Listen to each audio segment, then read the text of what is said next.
Hi guys, hope you guys are doing well, are happy and sound.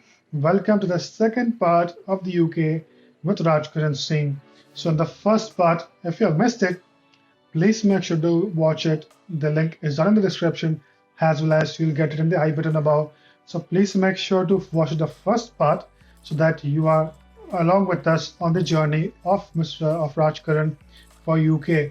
And you do not miss on anything important because in the first part is where we discussed in deep about how he decided to pursue a master's plus a PhD program. How did he approach for the PhD program? Like, for just a small example from the first episode, a snippet, he decided to first look at the professors who are kind of doing the PhD research and what are the topics they were researching into and which professor would suit him best with terms of and which, who would align with his interest. So he actually first mailed the professors and then applied to the university, which is something unusual. Like for a master's, you usually look at the university website, look at the criteria, if it suits you, if you're eligible for that, to directly apply to the university. But in his case, he decided to first mail the professors, have a chat one on one with them for one or two sessions, and then decide because, as he mentioned, PhD is a lone journey. You do not actually are in the university, but you are on your own. The professors also guide you to an extent, but it's your own personal journey. Unlike a master's course wherein you have your friends and there are tutors and a lot of things, which and there are more interactions as compared to a PhD. So please make sure to watch the first episode. Also, before I begin for the second episode, please make sure to like, share, and subscribe to the channel, and also follow us on Instagram and Facebook. The handle is the Student Insights Podcast. And also, please do not forget when you like, share, and subscribe to our channel on YouTube to hit the notification bell so that next time when the next video is uploaded, or for that matter, any video, you get notified and you are aware of a new upload on the channel. Please do like, share, and comment down below if after watching the video you have any suggestions for the way I conduct interviews, or if any questions that you feel I miss or I may have missed in this episode. Please make sure to mention that down in the comment section. I make it a point to read everything. And so whenever next time I interview any student, I'll make sure to get those queries answered so that you don't have any unresolved questions in your minds. So let's begin the second part and see you at the end.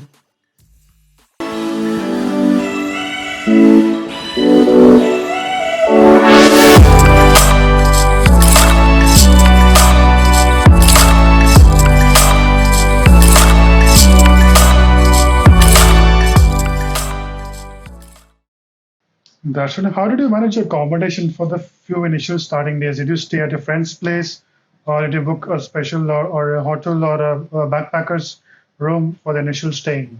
Yeah, for me, I think it's slightly easier. I knew a couple of people here in my department Okay. who were my host for a couple of days, and later on, they only helped me to get an accommodation. So I stayed in a shared accommodation with other PhD students of informatics of our department, but it was a private accommodation, not the university one. Okay. However, I would still say that because PhDs might be very unique and different experiences, and I don't just want to be specific for them. If people coming from undergrad and masters are also listening to this, they should also be able to gain the most of it. And my advice to others who have approached me earlier as well had been that at least for the first year, if you're coming for a longer course, stay in a university accommodation, because that's the Okay. place where you will get that international exposure automatically. You will Hmm. make new friends, and there will be many activities that are conducted at the accommodations level. You will automatically be part of those activities. You will make more friends and enjoy that ambience. It could be slightly expensive, but I think it's worth it. For me, because I was in a private accommodation, I had friends who had been living in university accommodations, and because Hmm. of that, my link got broader. And I joined as a master's student. So during the initial induction period, I made friends with lots of master's students. That's why I did not have faced this isolation. But if Yes. that had not been the case, if I had not been a master's, had not made friends, then not being in a university accommodation would not had been healthier for me, healthier in terms of making social contacts or making new friends. And this is important, very important aspect. True, true. As you were saying about context, did you find any culture shock when you reached there? Because we are comfortable with kind of the people who, say, from Indians are comfortable with most of the people from India. So did you face any cultural shock or was something new surprising for you, given we both look different ethnically? So did you face anything on those aspects as well? Yeah, there was a bit of culture shock here, but I guess being a Sikh or being someone wearing a turban and having a beard, this did not come up as a problem to me, especially in UK. I can't comment about other countries, Hmm. but in UK, this had not been a big problem for me. I think people are aware of who Sikhs are and Oh, our so, so. ethnic background. So, but otherwise, there was a bit of culture shock in terms of when we are used to making some kinds of jokes which are acceptable in the Indian context or the South Asian context, but we can't do that loose talking when we are talking to someone from Europe Yes. or maybe someone from China, and we should be aware of this. We need to be conscious because there is always an unconscious bias in our mind because of the jokes we had been listening to since our childhood. And this is pretty normal, and this is probably okay because we do that without any ill intentions. But these are again jokes. These are stereotypes. We need to come Yeah. out of those stereotypes. And similarly, other people who meet us, they might have their own stereotypes because of which they sometimes say things which they shouldn't. So there is a culture shock on both sides. One, because you hear something that you are not expecting, other that you say something and then someone responds to like, man, wow, this is rude. Yeah. So Yeah. yeah, we should be aware of all these things. But I think it's not a very challenging thing to overcome. It's just maybe a couple of weeks, and you understand how things work here. So it's a good thing, I guess. It's, culture shock shouldn't be seen as a negative term here. Maybe it's a very good learning that maybe broadens your perspective about the entire humanity. I would say. That's true, And the next is being homesick. I believe you had been staying even in India, away from your home in IIT, so you might have Yeah. been accustomed to staying alone and doing things by yourself. But did you find something different in sense in the UK than back in the home country? Yeah, definitely. And I think the answer to this also links to the previous question about culture shock. In Yeah. India, wherever we speak common language, and we have this common context of jokes, let's say, or Yes. maybe we talk about common Conversations. movies or TV series. Yes, we all maybe are happy to talk about cricket, but here no one talks about cricket. So that way, yeah, there were many common things when I was in India. So even if I was not at home, I could feel very comfortable with my friends around.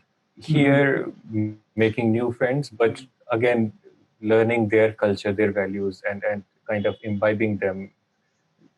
You mean your jokes also change. So that way, my first week, the induction week, which many universities have, had been great, but after meeting everyone, keeping myself busy with various events of the induction week, there is a period of isolation Yeah. when I must say that I did feel homesick because okay, now everything is over. Now I'm back to my normal routine, going to university, attending classes, and after that I'm home. I'm just on my own. So that phase, yeah, was when I was feeling homesick.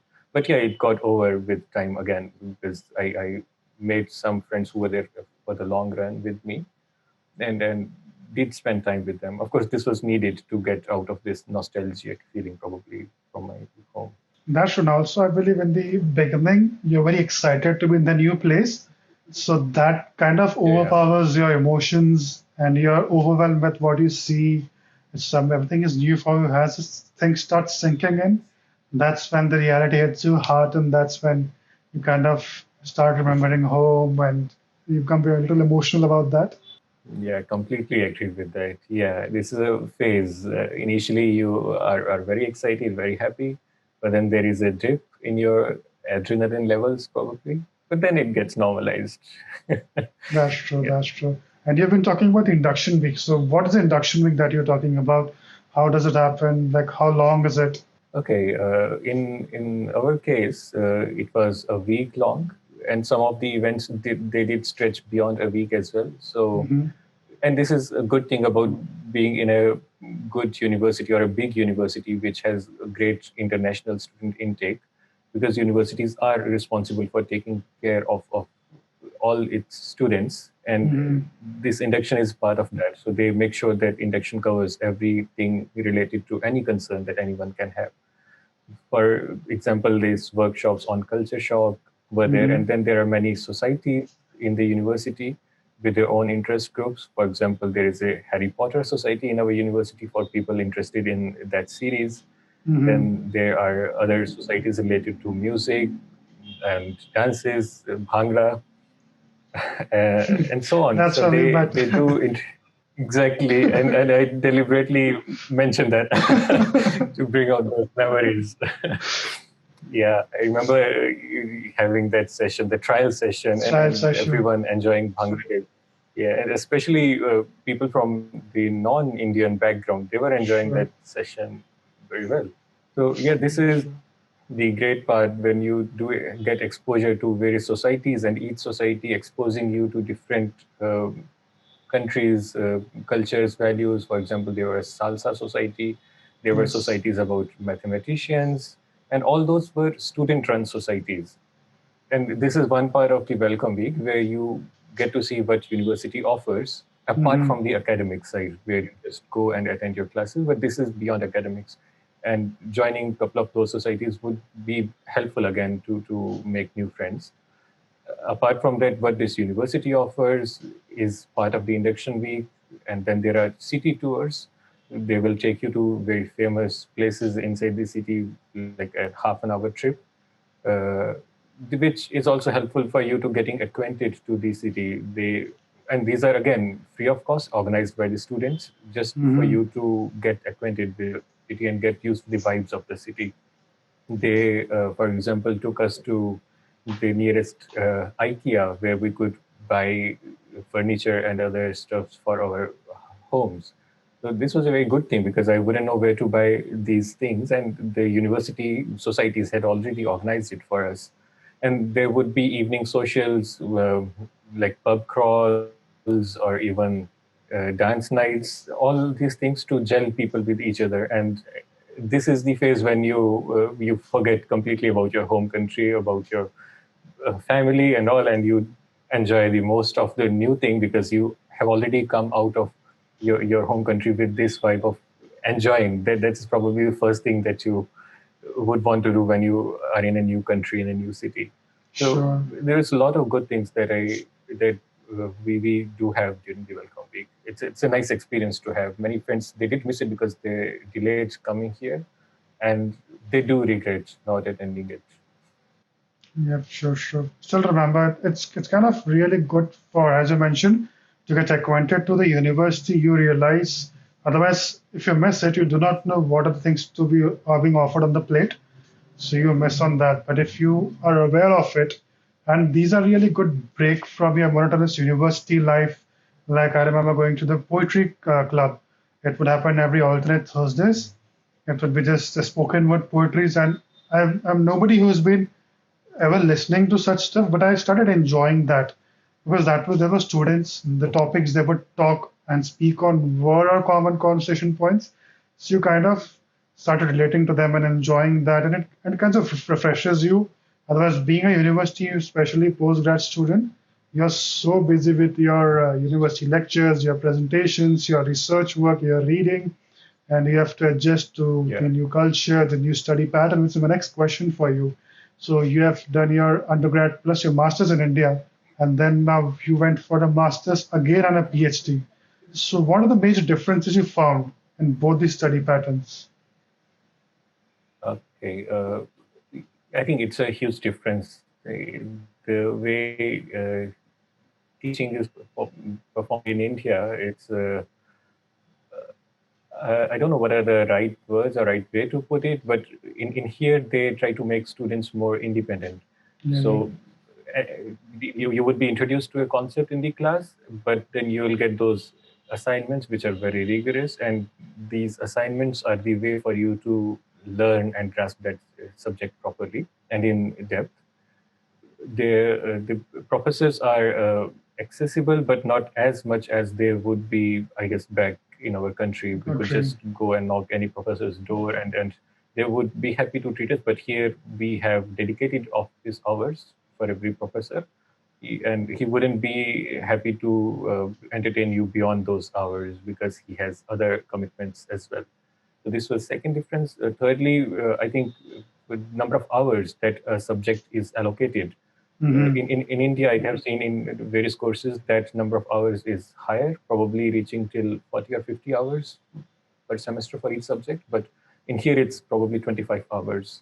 So they just mostly touch on the concepts and rely on you being independent and grasping the subject completely by means of assignments and all. There are tutors and lab demonstrators who are mostly PhD students who do help students and are available for answering their queries.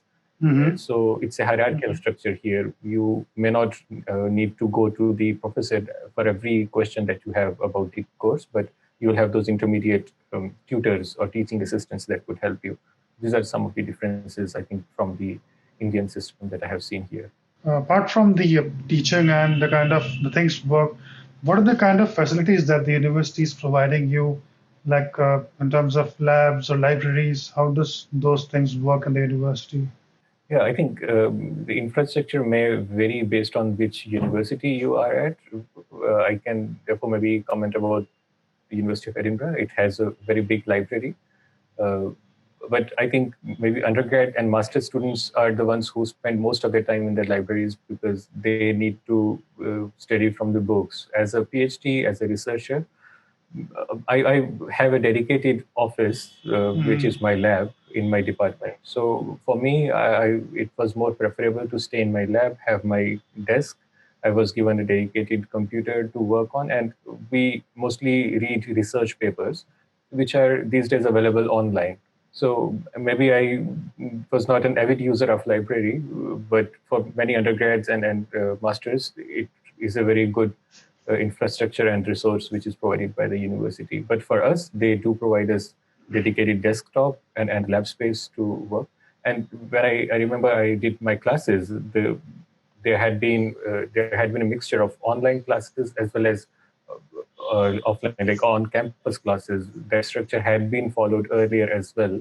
They did recording of previous lectures, and they asked us to just go through those lectures and then come to class to discuss any doubts. So this was maybe a more effective way to learn that subject, and would save time of both the professors and the students. And the classes, they had a nice infrastructure as well. That's good, in terms of infrastructure. Also, uh, how easy is it in the after hours to say a library if you're coming home? So how safe did you find the atmosphere in the city? Did you anytime feel that okay, this is I shouldn't step after this time, or I should be aware now of things? I don't think this was ever the case with Edinburgh. Of course, every city is different, but Edinburgh, I guess, I'm lucky to be here, to be studying here. It has such a cool vibe, such a nice environment, and it's pretty safe. I remember coming back from lab to my home at maybe 2 a.m. in the night or early morning, let's say. And it was pretty safe. Although my house is like 15 minutes walk from my office, but that path in between is very lonely, where we have meadows, the open parks. Yeah. But it was pretty safe. I mean, there were no cameras, no residential areas in between, but I would never feel any kind of danger of anything. So this is a very good thing about being in Edinburgh city. But of course, every city would be different. That's true. And when talking about safety, like and the city, how did you find the city? Because personally, that is my one of the favorite cities. Waiting to go there. How was your experience about this city being so small, but yet has something new at every corner? What was your experience, or what is your experience till date about Edinburgh? Oh, it's the same experience, I would say. So Edinburgh has been my favorite city so far, and I have been to many other cities in Europe. I have traveled to the States as well. So seeing various different types of lifestyles and different city vibes, I would say Edinburgh is the best among all that I had seen, especially when it comes to the size. It's not very small. It's not that you will feel bored. I guess there are some other good cities like Oxford and Cambridge, which are very well known, and many students prefer that because of the universities. They are amazing universities. But beyond maybe the university, there is nothing else. There are only a few pubs that people might go to. But in Edinburgh, you have everything. It's universities, and there are many universities. Then there are many corporate offices here. So there are not just students, there are professionals, there are native uh, Scottish people living in here since ages. And then it's a very touristic city. So you get that vibe of being in a touristic city all the time, but not as a tourist. So it's a great experience. We have a fringe here in August every year, unfortunately not this year, which brings in the best of the talent from all over the world, and it's an amazing sight to see all those performing in your home city, and you don't have to pay anything extra because you're already living in that city. So it's a great city, I would say.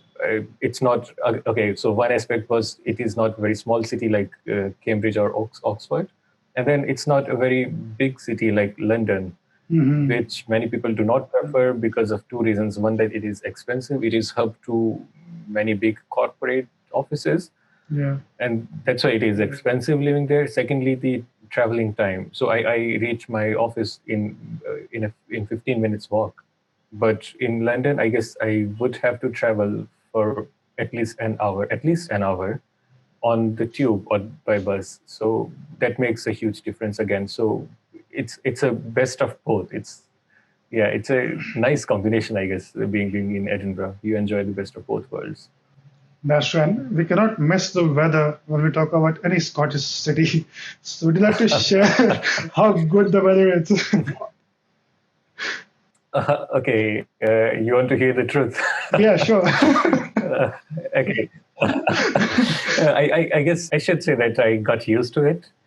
Of course, coming from India, where you have sun For the shining most every part of it. day, it feels very different. Yeah, and it feels very depressing not seeing sun here because it's most of the times cloudy, and especially winters. They are Yeah. very short days. You have sunset around 3, and by 4 it's very dark, and the next day around 8 or 9 is when you start to see the light. So first winter especially for me was very depressing, and then even if it was summers, I wouldn't feel happy because of these not seeing the sun, not getting enough vitamin D for me. But then I got used to it, and now I don't think these things affect me, and I'm happy. I kind of enjoy this weather more now. And when I go back to India, I feel that same shiny sun has all of a sudden become scorching for me. So That's true. That's it's true. yeah, it's maybe just getting used to the atmosphere where you are, and it might be more difficult for someone. But as I said, my first impression for the city was very good. I came when Fringe was just ending, and then I Okay. had amazing welcome week, and then I made masters friends with whom we would hang out in the evenings. So my first winters, I was pretty much very happy with this new environment. So I didn't feel much of the depressing essence of being in such a country with, of course, a depressing weather. Yeah, it's about adjusting yourself. Yeah, that's true. That's true. It takes some time, especially, and the weather is very unpredictable. You might get up to a sunshine, you take a shower, come in back, and then you see it's precipitating. And then by the time you walk out, Yeah, it's again sunny. So you have to prepare for all that when you're in Scotland, especially. yeah, that's true. But it's not again extreme in both ways. It's not very hot. Yeah, yeah, yeah. Let's say there are some countries in the States or Canada, like Northern America, like Chicago and others, where you would get the extreme of both. You would Yes. see extreme winters, extreme snow, and then extreme summers as well. Here, I think it's moderate. I guess in winters it's -5 degrees in Celsius, and in summers maximum you would see is 25 degrees for just a Mm. couple of weeks. So it's Yeah, very that's true. moderate that way. So it's good for someone who doesn't like extremes. Yeah, that's true. Yeah. And then talking about the another country, what does a student has to do immediately after landing? Like, what are the processes in terms of getting the NIE number, registering with the local pharmacy or the clinic? What are the things that you have to do immediately after landing in UK? Yeah, maybe I'm not the right person to ask. I had done that like 5 years ago. Some But faint yeah, let memories. me try to recap.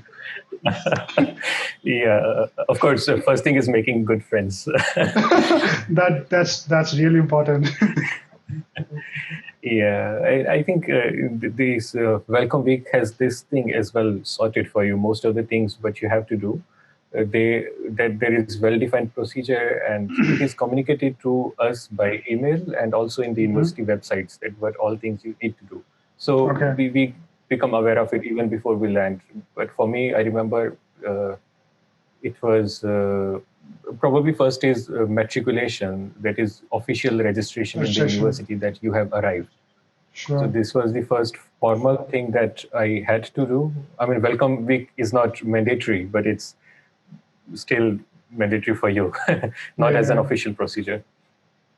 But matriculation had been one official procedure, and then if in UK you want to work part time, then you need NI number, like national insurance number, which keeps a track of how much you earn and how much you pay in taxes. Texas. It's, if I have to say, it's equivalent of maybe PAN card in India. First, for students coming from some particular nationalities, they have to do police registration as well, Hmm. that they are in this city. But I think for India, this was not the case. I didn't have to do any such registration. And I think we talked about accommodation. How I looked for accommodation was through my In terms of friends, bank and I went through accounts, the. like how does that work? Does the university Oh give a yeah. reference letter, or how do you approach Oh that? yeah. It happens that it did happen that way for me. There is a common format again for every student that university gives, and that Hmm. acts as a reference letter, and we can open account in any of the banks using that letter. Some banks have maybe more rigorous procedure. They might ask for multiple things, but mostly that letter from the university suffices for the bank account. And yeah, this is necessary again if you would be working, you or you're sending money abroad or getting money from somewhere. Having bank account is a very essential thing. And probably I can maybe add something about the accommodation as well. This Hmm. could be very different experience for different people. Those people who had approached me earlier as well about how to find accommodation, my first advice would be to go through the university accommodation, because it might be slightly expensive, but it saves you from many hassles as well. Hmm. It saves you from going through those dodgy landlords, Yeah. if they are, and there are those things which we are talking about, the registration procedures and everything, registering for a GP and all those things would require you to have an address. Yeah. So Yes. sorting your address as soon as possible is important. So in a university accommodation, all those things are like built, are served for you on a plate. You don't have to do anything by yourself, so that saves you lots of hassles. Then in UK also you have council tax waiver if you are a student. It's like a municipality tax, and Hmm. everyone pays it who is a professional. And for us not to pay it, we need to get a letter from the university again. So this is again which university would provide us, or the student accommodation where we are residing would provide us. Hmm. But once you are acquainted with the process, maybe for the next year, you can go through the private agencies or private accommodations through the landlords, because that would be much cheaper, I would say. That's true. And I'm talking about having the taxation in place and the bank account in place. What is the situation of part-time jobs? Given right now, as well with the current situation, although you are into PhD and all those things, but still, what are the avenues that Edinburgh offers in terms of part-time jobs? Okay, for myself, I did not actively pursue this route because I had my stipend. But Mm-hmm. many of my friends did part-time job who were especially undergrad or master's students and did not come here on a scholarship. So if I have to think of them, mostly students, they work part-time in various restaurants. For example, McDonald's or maybe Pizza Hut and other similar places are a very Mm-hmm. commonplace for many students. Uh, and I guess, especially not people coming from South Asia, they not only they do work part time like this, but many people who are natives here, many students who are coming from the Europe, they also do these part time jobs to sustain their own living expenses. So Mm-hmm. it's not that they have taken it for granted that our parents will be supporting us, even if their currencies do match and their living expenses are not huge compared to the living expenses that Indians think coming to UK they have to bear. So everyone kind of feels proud of sustaining themselves by working in any venue. No venue is seen as a good or bad venue. It's about getting paid, and every venue is respected. Some of my students also took to part-time teaching. They were Mm-hmm. tutoring, giving private tuitions to a group of students, maybe one-to-one teaching, going to their homes as well, teaching at the primary and secondary level. So this is another venue. I'm not sure what others could be there, but once you are into your course and you develop those skill sets, maybe you can take a part-time job in the industry that can serve you uh, good experience when you're applying for full-time jobs as well. So maybe for first couple So, of years, you are doing these uh, unskilled kind of jobs, but after that, you could maybe slightly slowly move towards those kinds of jobs, which based on your skills you have developed in your university. so another question towards jobs is: does university kind of have any dedicated people or an office where you could just walk in or send them your mail or CV and then they can guide you for either remaking it or tweaking it according to the relevant job market? Does the university help you on that front? Oh yeah, I think this is a very good thing about the universities here. They do provide such services for their students. Although the way it happens in India, the campus placements, that Hmm. type of environment is not here. We have job fairs in most of the universities in UK where universities come. They advertise that they are looking for students and what type of profiles they are offering and what is the Hmm. procedure of getting acquiring that job. Hmm. But beyond that, there will not be campus placements. And for getting a job, we need to go through the off-campus route, applying to each company independently, and then these offices they these help. These are, for example, in our case, it's Institute for Academic Development. Okay. That department takes care of these things. I could approach them that I'm interested in these companies and this is my CV. What is your advice? Of course, they cannot provide a referral, but they can help you to study the right thing or to prepare how well you should prepare for different types of jobs. So that counseling is always there. That's great. So you kind of have somebody helping you, and so you kind of rest assured that you have the most relevant information because each job market is different for the kind and this structure that they look for and what is accepted. Because we might think that this is accepted in India, it might be as well as in the UK. That might not be the case. So these I think are very useful, especially for hunting for jobs and kind of making yourself relevant on paper because that is something that will Yeah. actually get you into the door for an interview. Job comes after that, but at least it will give an opportunity to actually walk into space and meet a person and then market yourself in that sense. Yeah, you're very right. So every place is different. So because of that, you need to follow the rules or the de facto or implicit standards that those organizations or those people follow. And these resources that university provides help us a lot. And there are many other types of resources that universities offer, and as a student, we should use them because they are available to us free of cost, and they are very good resources for any type of counseling, may it be your personal matter or professionally. There are good universities do have such resources available for their students. It's a very nice thing about. Now let's talk about the current situation, which is the pandemic. So, how has this affected you in terms of your personal life, in terms of your research? Like you are kind of restricted in the movement and the way you do things. So, how has this impacted you on every sense? Yeah, this had a good amount of impact on many students, including me, especially in the sense that our university is completely locked down since last few months. Hmm. I guess by since the end of March. Okay. So we do not have lab access. That had been my karm bhume, if I can say, since last 5 years. So I cannot go there anymore.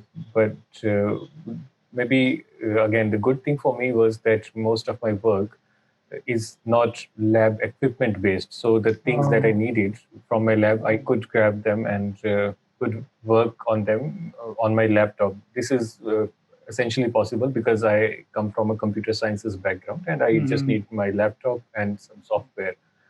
When I need some heavy computation, I would remotely log in to perform those computations. So for me, this was the only effect that I'm working from home instead of lab, and this is sometimes not very productive. It feels tiring because you are staying at the same place the entire day.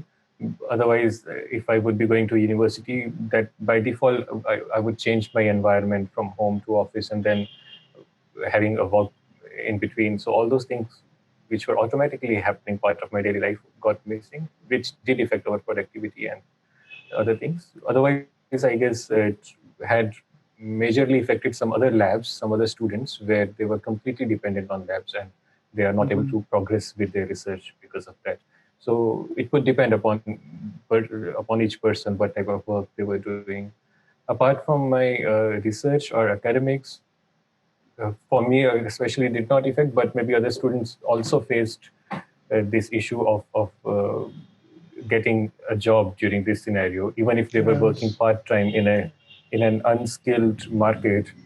Many of these restaurants had closed down, so many students lost their earnings at the way they Mm. were sustaining themselves. Although government has taken good initiatives and provided a good amount of money, has fed that into the system, and many I know many friends, they have gotten a furlough, a lump sum amount of money for a few months from the government, even if they were not able to work. But beyond that, there is just enough that government can do. There is a limit of everything. So Sure. they would still struggle to find a job because things do not seem to get to normal anytime soon.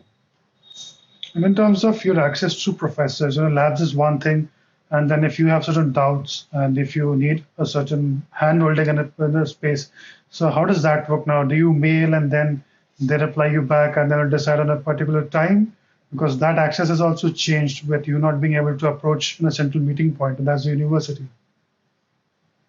Uh, yeah, our way of communication has changed, but it used to be the case earlier as well that I would fix an appointment to meet my supervisor because Hmm. they also have other commitments, and we would pre-schedule our meetings. And it happens the same now as well. We have some email conversations discussing our progress and our doubts, and then we decide on a meeting time.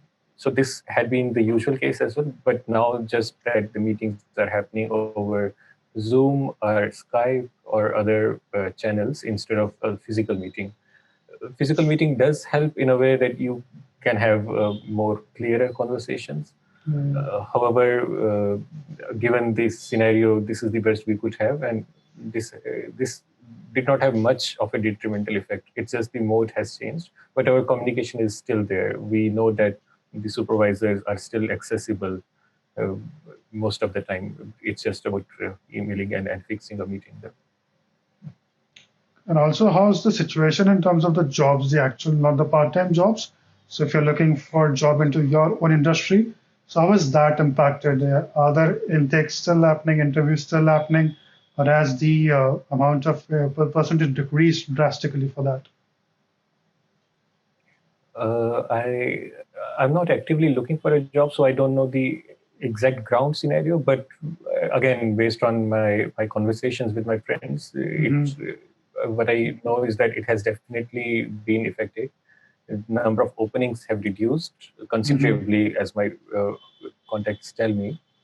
Probably banking sector is one where it has not had a great effect because they also mostly work using these they are not dependent on coming to their offices, so the work from home mode had been working great for them. And similarly for most of the IT companies which are not Hmm. infrastructure dependent or not directly working on the systems, it has been going great, I would say. But there are many other types of industries where the demand has reduced considerably. It does have, and I don't see it resuming anytime soon in the future. What are your final advice for somebody if somebody is thinking of traveling to the UK in the coming months or the next year? Any pointers you would like to give to somebody? It may be for undergrad, postgrad, or a PhD. Yeah, sure. Maybe I can broaden this question a bit, or maybe if you prefer, we could do it separately as well. Uh, so the broader question that I would like to answer is that Hmm. as a student, when you are thinking of taking this journey and going to any other country, what country should you choose should be your first most important question. So we did talk about how I chose my university Yes. and how I chose UK. And for me, the reasons were different as I was looking for a PhD. But for an undergrad or a master's, this could be the reasons would be very different from mine. So it is very important to first choose a country that would be ideal for your situation. Many of True. my friends who came here for masters, they were not happy leaving back, but they had no choice because of these immigration policies that UK had. Hmm. So if you plan a long-term settlement in a country, because it's a big financial as well as emotional investment coming to a different country and paying lots of huge amounts of tuition fees for them, and then ended up just going back after a year or a half, it doesn't feel good. And if you plan to stay for longer, then choose a country wisely. That would be my first advice. Currently the situation is that UK is opening up for students again, given the Hmm. Brexit. Now they have restricted one route where EU students were freely coming to UK, but they have made it equally competitive with the with other all international students. So because of Brexit, they now are opening up their equivalent to post-study work visas now. That Hmm. is good news for people, for students who are thinking of coming to UK. But again, post-study work visa would be for 2 years after a course ends. But after that, they need again a job and a company who would sponsor their Sponsor them. further work visa. Yeah, so that they finally complete their tenure, which makes them eligible to get a permanent residency if this is their goal. Hmm.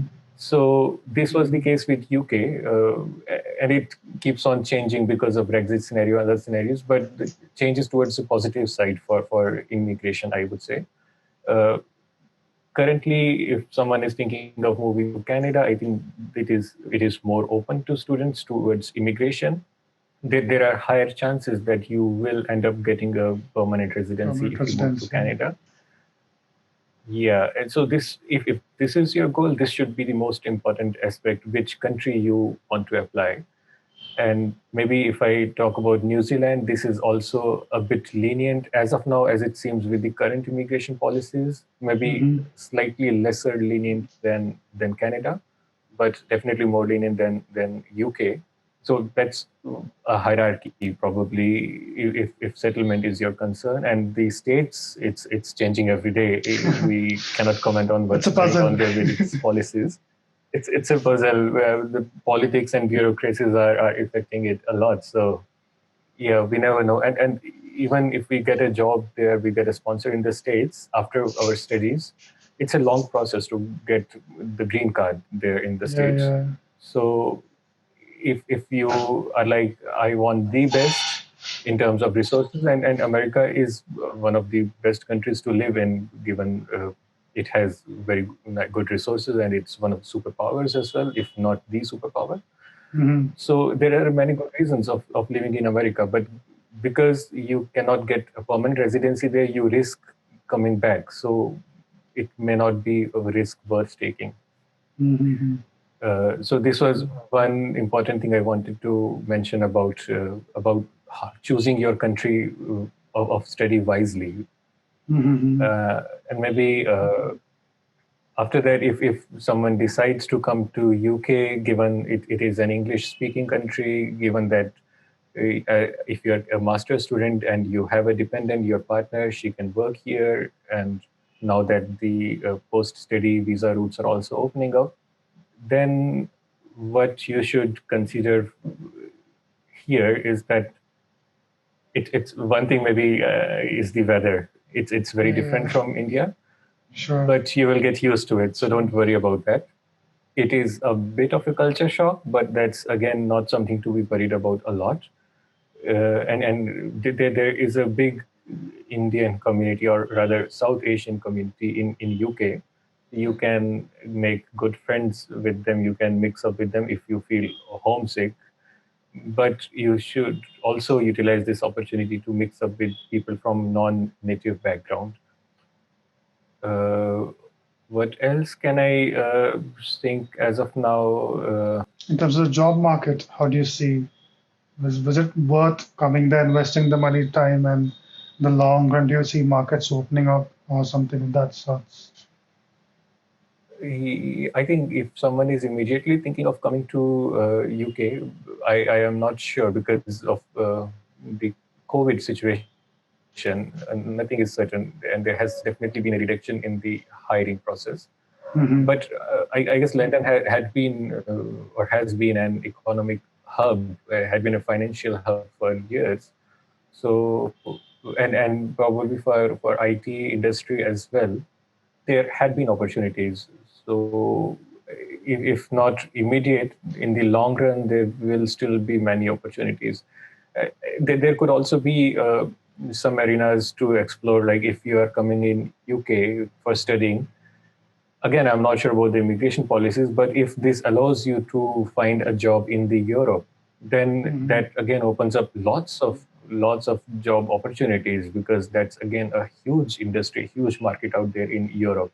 Maybe not Sure. English speaking countries, but many good industries, they have this norm of using English as an official language. So that will not be a problem. So think of this as well, that if UK is not an option, probably start exploring for Europe after your studies in UK. As I said, it is a great financial investment. It is emotional investment. You are leaving your home, your family. So you are sacrificing a lot. Make it worth it. Make the most of it. Enjoy your experience, and in the process of enjoying, do not forget the far vision or the long term goal that you came Yeah. here for. Whether it was your career, whether it was your settlement or a better living standard, make sure you do not lose sight of it, and you attain it at the end of your period here.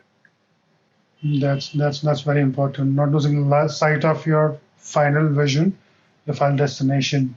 Well, I think that's for it for this episode. I really thank a lot for you taking out time from a busy schedule on a weekend. Really appreciate that. It was a great experience for me as well, and it's really an honor to be here in this channel. And thanks to you for inviting me. And had been a great conversation, I would say. Yeah, indeed, it was a great conversation. I hope it really helps somebody who's thinking about coming to the UK in the near future.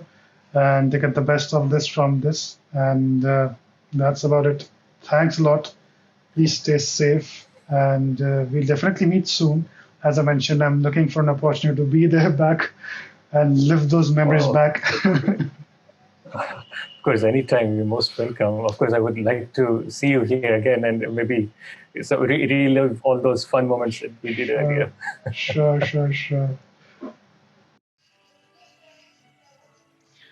So this was the second part of the two-part series for UK with Rajkaran, wherein he discussed in length about his journey for PhD, right from his approach for applying university, while selecting a professors for the PhD, and the way he came to UK while pursuing a double degree course, that is the Masters plus the PhD. I hope you found value from this episode. Please do share this episode with your friends and family. You might end up helping somebody without even you knowing it. As a prospective student, somebody might really benefit from his journey. Pick up on some of the tricks and tips that he mentioned, like how should you mail somebody, or a professor or a person, approach them, different tips about what is PhD, and all the other aspects of the student life. So please make sure to spread the word by sharing this video. Also, please do like, share, and subscribe to the channel and hit the notification bell. So the next time when a new episode is uploaded, you are notified immediately. Also, do not forget to follow us on Instagram and Facebook. The handle is the Student Insights Podcast. The same has been linked down in the description. Please make sure to follow in both the handles, because on Facebook and Instagram, I share links about useful websites, some other tips and tricks and hacks, which might benefit you as an international student if you're planning your journey in the coming months. So please do make sure to follow me on Instagram and Facebook. That's where you'll get additional information and value. And if you have any further questions, you can also DM me down on Instagram and Facebook, and I'll make sure to answer your queries. If I know, I'll definitely get back to you. And if I do not know, I'll definitely guide you towards some links and websites which will help you in answering your questions. So please make sure to like, share, and subscribe to the channel. Follow me on Instagram and Facebook. And see you in the next episode, which will be coming next Sunday at 7 a.m. This on your channel, at our very own channel. So please make sure to like, share, and follow. Hope you like the second part episode. And see you in the next episode. See you. Bye-bye. Take care.